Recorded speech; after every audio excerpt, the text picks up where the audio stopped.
So good morning and hello. I have some construction guys in the back that are just banging around and doing their thing. So today, above all, I absolutely need a morning of just breathing.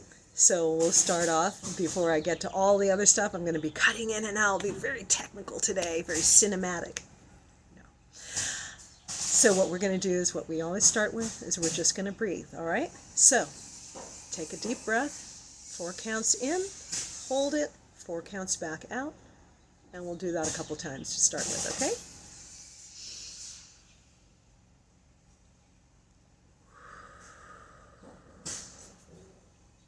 Again.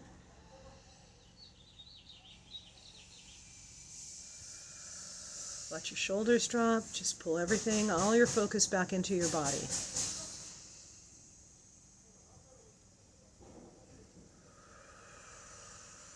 That's really good. Are you getting the hang of this?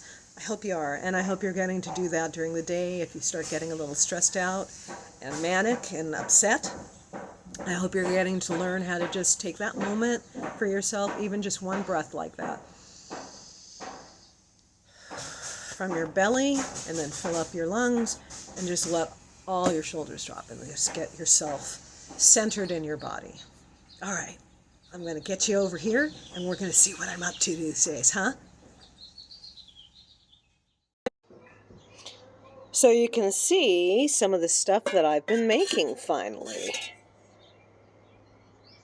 This has come out of the first firing, and I'm so excited.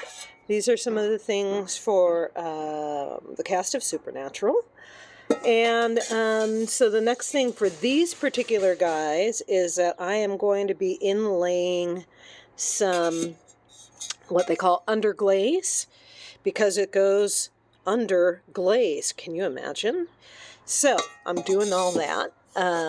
For these guys and a couple of others, I'm doing some inlays. I'm trying to make sure that the underglaze really fits into these patterns properly.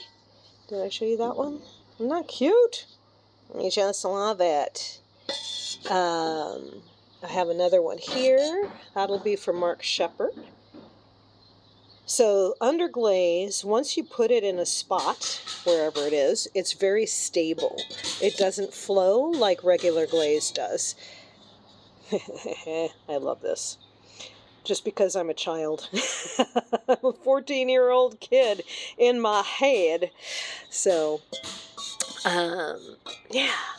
So it does not flow, so I can inlay it into words and all of that and have it stay exactly where I put it and just put a clear over it, and there you have it. This one I'm going to touch up a little bit because, as you can see, the B is not as clear as I would like it. Here is one of the ones that you probably saw on my Instagram. So these are all ready to go in terms of getting other inlay work or getting regular glaze. So these here, oh, this is fun. I love this one. I wish I had a pink glaze for the inside, but I might do red or I might do white. We'll figure it out. Anyway, but these here, the chicken cups, are for my sister-in-law who has chickens, and she bought a cup from me a while back, and my brother broke it, knocked it off of the counter by accident, and so she's like, well, and he calls me up in kind of, not a panic, I won't say that, that's not fair, but he called me up in a bit of with concern and said, make 4, so I'm making 4, but so that one's the one for Kim Rhodes. So this is going to be a red glaze. It'll be red, red, red, which I'm super excited about. Yeah, more later. Back to the chickens now. Okay, so anyway, and I showed you that one. So here's this, which just cracks me up. And the font and the ladybugs make it classy, just so you know. But I'm going to have to go back in, of course, and even out the glaze, because the glaze is a little bit too thick on the rim, but that's something that I can touch up. And yeah, we've got that. Interesting enough, I don't think I've shown you the inside of my kiln. So let's walk through the mess. Yes, this is my mess. That's the dog bed. And so this is my kiln right here. I had the electrical service box replaced a while back. And in order to be able to support the electrical draw on this. So this is my scut. I love it. So if you guys want any information on my kiln, there's the information on my kiln. I really, really love it. I love the Scut people because their tech support is incredibly great. I mean, just nice people. They're very patient and obviously very knowledgeable. Okay, and then so I've got some new stuff already ready. Some of these things needed to be reglazed, so I got that done. And a couple of touch-ups and everything for that. So I'm already, starting to load the kiln. I've got this bowl that needed a new layer of clear. And so, yeah, so this is my setup for now. And I mean, obviously I miss my old studio because it was actually indoors and I had temperature control and all of that stuff. But, you just create where you can create, right? So here's some new things that I threw in the last couple of days. So you can see that. Doing some new yoga cups. Pretty pleased about those. I think they're super cute. And then I have a new flamingo mug that's going on there. See? Isn't that nifty? So there's that. And then these guys are actually, it's really hard to do, but I've got some regular decals for these, so I've got to leave this kind of blank for now and not put any underglaze transfers on them because I have specific ideas for these. And I'm playing around with my handle shapes and little doodahs on my handles and all of that business. So I love her. Look at her. She's so cute. Look at that. And I love these because this is like a big freaking handle, right? Nice big handle for big folks. So that's my stuff for today. So hey there, so you get to see my mess. This has become more and more storage. I have all this stuff up here because obviously we're outside, and I went through a rainy season this year, quite the rainy season. But I just kind of wanted to share like the other half of what you see with Pots and Thoughts. A lot of my glazes I'll store right in here, and as I said, I'm dealing with being outside, so it's not the prettiest thing ever, but it works, right? And that's one of those things that you have to consider. And it's actually kind of funny, I think about these things, and I'll try and keep this relatively short today because I already gave you a little bit more on the actual physical items that I've been making and all of that, but it's sort of interesting to me that I've been thinking a lot lately, and I'm sorry for the noise in the background. They got their permits and now they're actually putting the framework up on a new house directly behind me, so sorry about that. But it's interesting to me to note in myself, and I know this is a human thing, but it's interesting to me to note how important it is for us as humans to acknowledge, yes, that we're not feeling right, or we're overwhelmed, or we have grief, or any of those things, right? That's a really important thing to acknowledge so that we don't end up taking it out on other people, blowing up and acting out and all that kind of stuff. And for me personally, I tend to withdraw and I tend to cocoon and go hide in my room and read because that's my escape, right? That's how I escape things. But at a certain point, you need to kick your own butt. And it's funny, my cousin was visiting here, as you know, from Switzerland a few weeks ago, and he said that to me, and that really stuck in my head. It was a very simple thing, but it's like, yeah, sometimes you have to kick your own ass, and you have to be like, okay, yeah, I acknowledge this, I feel like crap, I don't want to get out of bed, but you know what?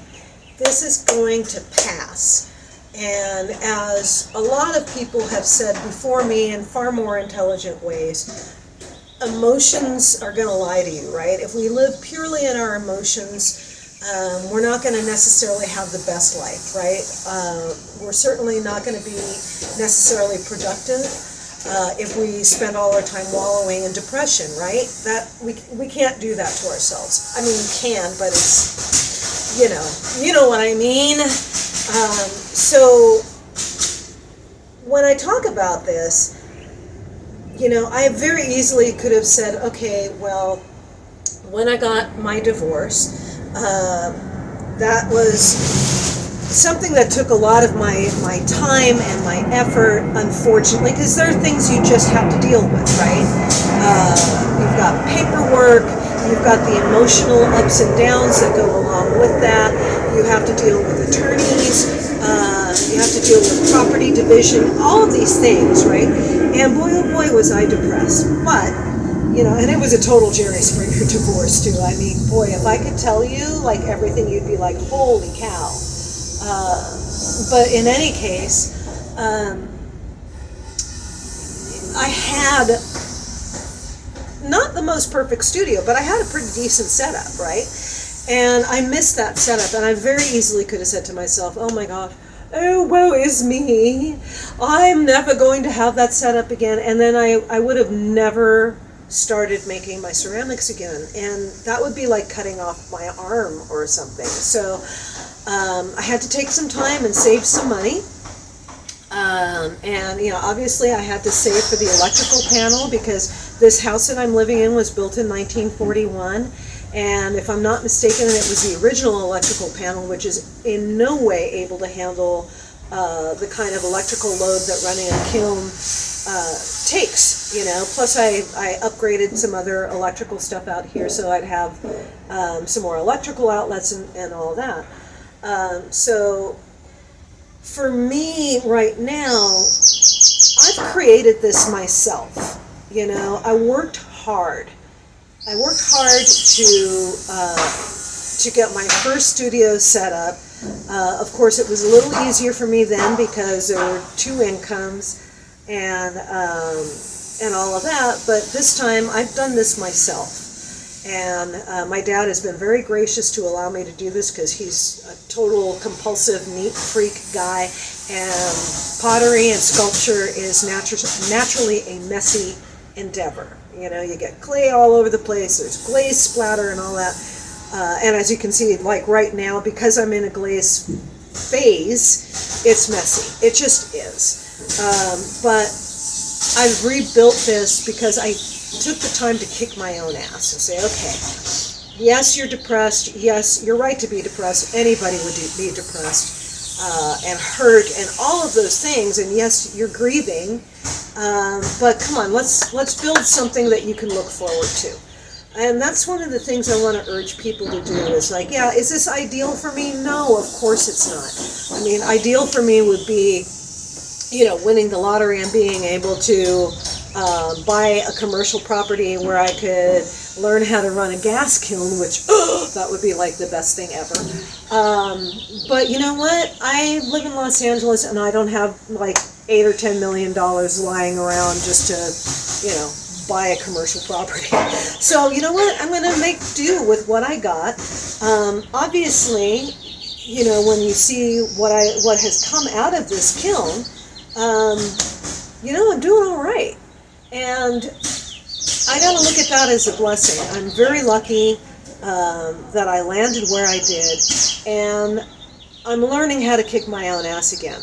So if I could impart anything to you today from my usual thoughts and thoughts, I would ask that you honor and acknowledge your feelings, and then go and kick your own ass and get something done. And go create something, and just do one thing today for yourself, just for you, that's a positive, okay? So I'm going to have you do the usual. Please like, subscribe. You can find me on Etsy for my work.